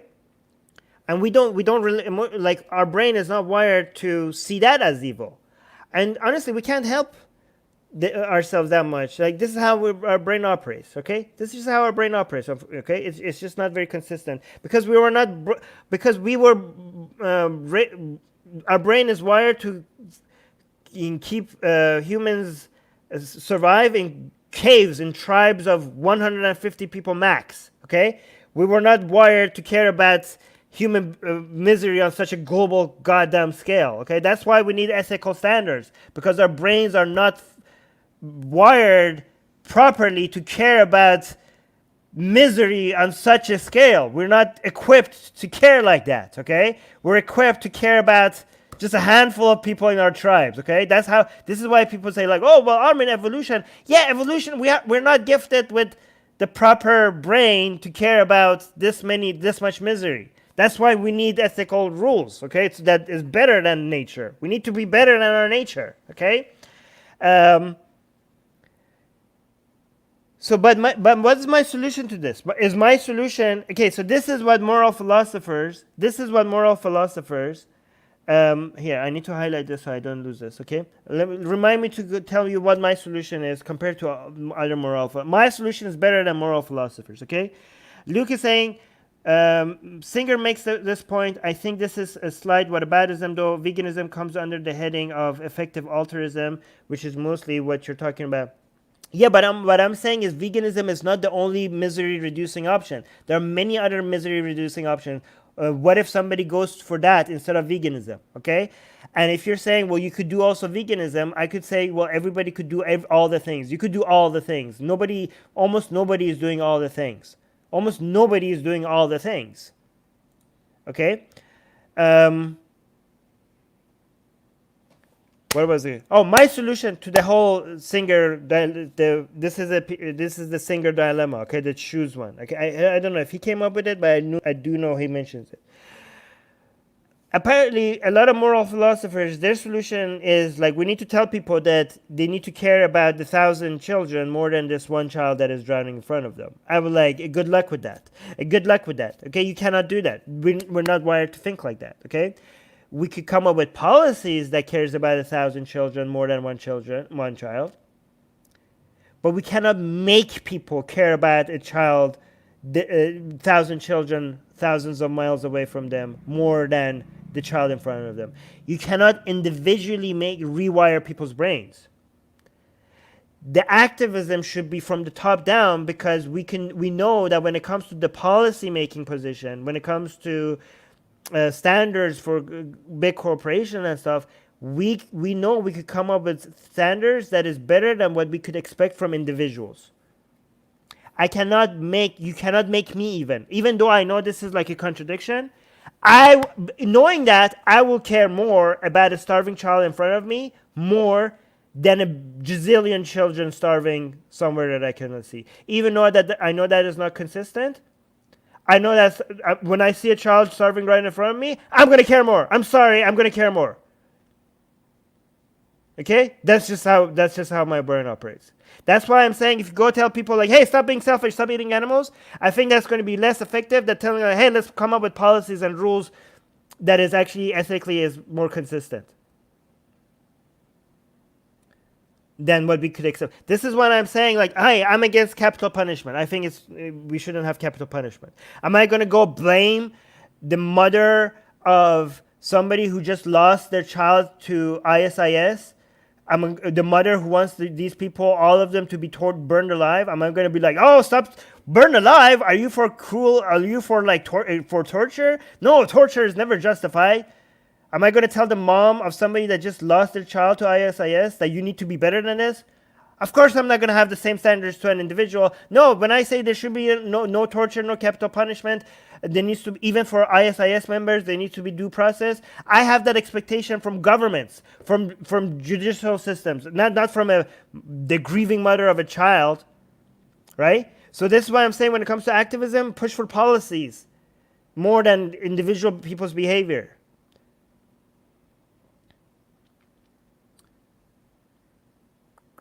I was going to come up with another example. I forgot my example.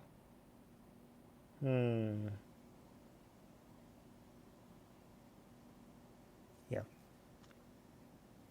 Let me see.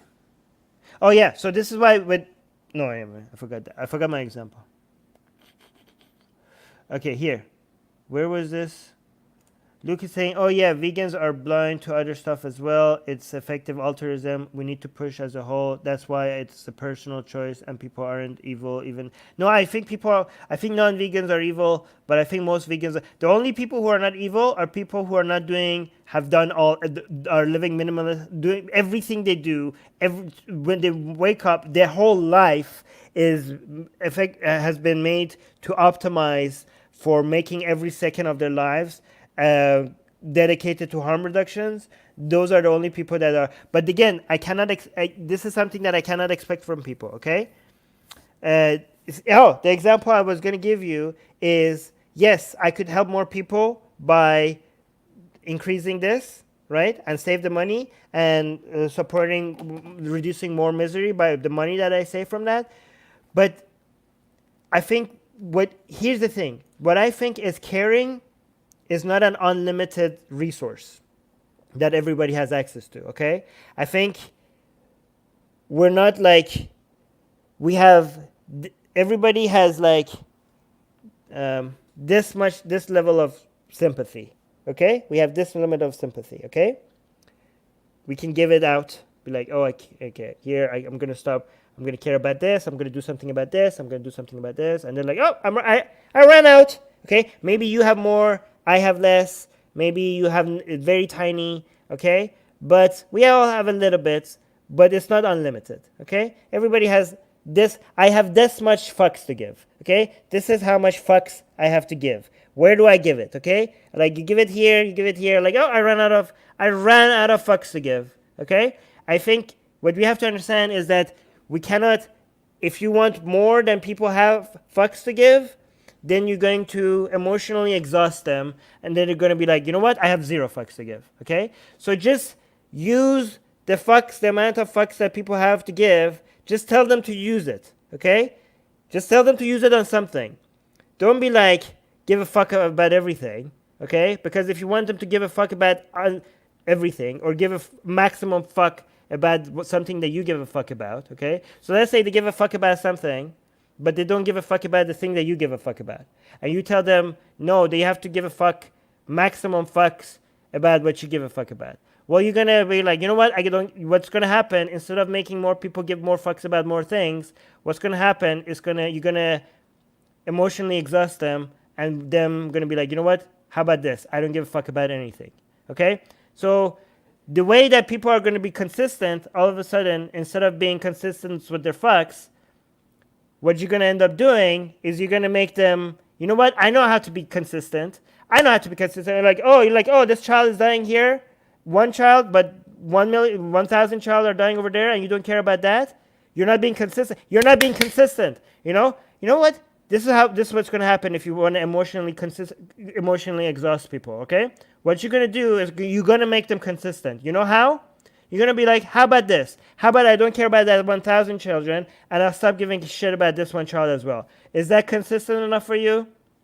That's what's going to happen. And this is what I think the vegan movement has done, right? Because we had such an easy sell when it comes to using the limited emotional capacity that people have into caring about animals. We went and told them, like, stop eating meat, stop eating meat, stop eating meat, right? And yes, if they actually wanted to be consistent with their moral philosophy, they should stop eating meat, okay? They should stop consuming all animal products, okay? But guess what? They're not. They're goddamn they're flawed creatures, and you're not going to make them all intellectually consistent. You're not going to make them intellectually consistent. It's not going to happen, okay? You should have appealed to this emotion rather than trying to make them intellectually consistent, because that's just not going to happen, okay? You can win some of them, but tapping into their sense of sympathy would have given you more results if you weren't scaring them away, but they're like taking away their cheeseburgers away from them. What you could have done is told all of them, hey,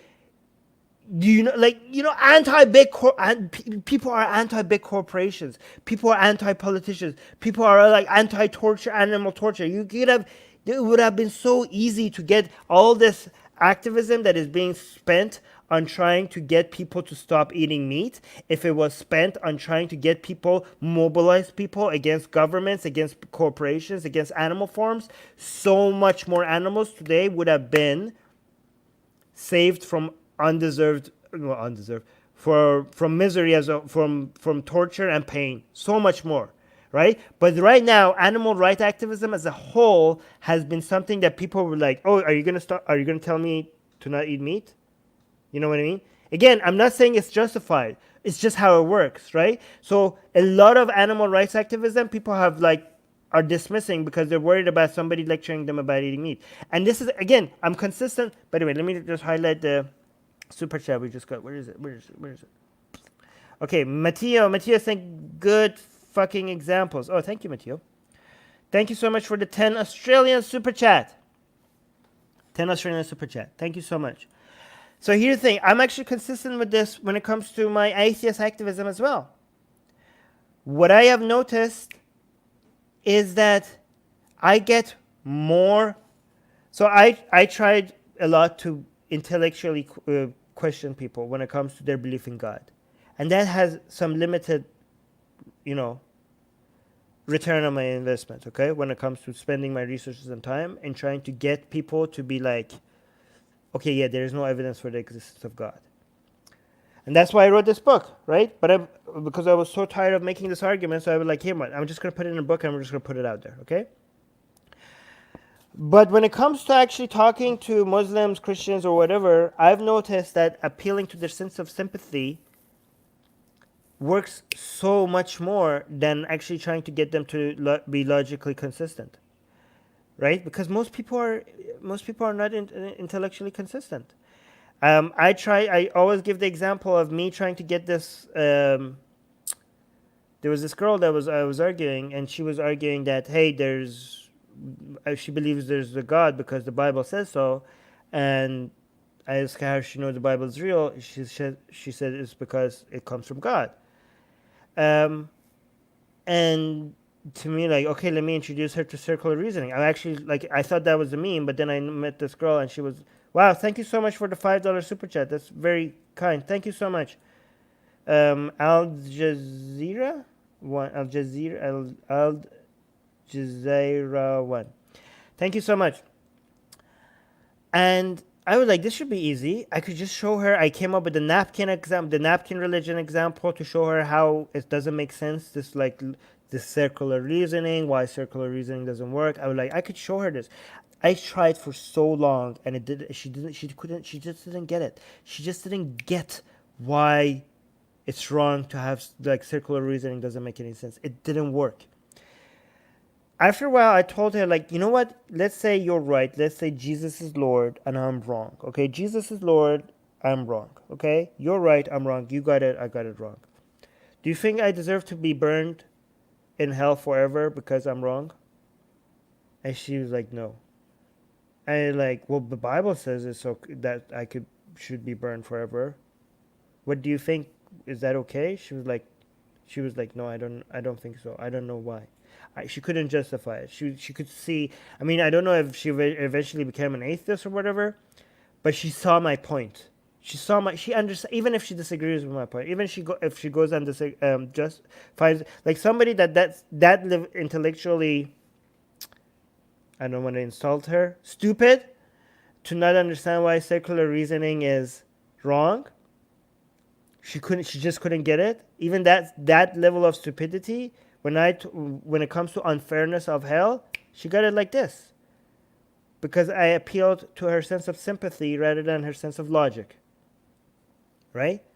Because I gave up on trying to make her intellectually consistent, and I just I tapped into another force. I tapped into sympathy rather than logic. I'm not saying we shouldn't use logic. Obviously, we should use logic. But there's a limited number of you. A lot of you have no idea how dumb people are, how dumb average, especially because most of you talk to some people that are somewhat involved in discussions online. So a lot of you underestimate how dumb people are. Okay, so I mean, we are dumb here as well. A lot of us, like you guys have made a lot of dumb points in the live chat, and I'm pretty sure I made a lot of dumb points while talking right now. So we're all dumb here, somewhat. But I think, like, this is why I keep telling everybody the best way to fight Islam is to befriend Muslims. For Muslims to have atheist friends that is shitting on Islam. I'm not saying do not hold back on your anti-Islamicism, but they're still nice to them.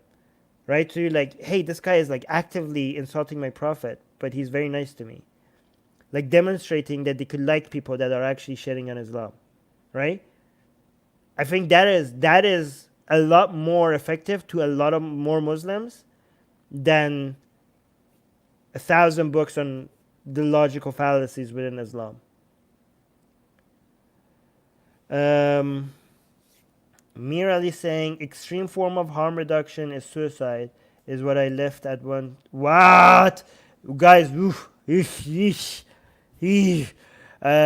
what I felt at one time in life because our survival is dependent on other living beings' misery in some way or another. Oh my God.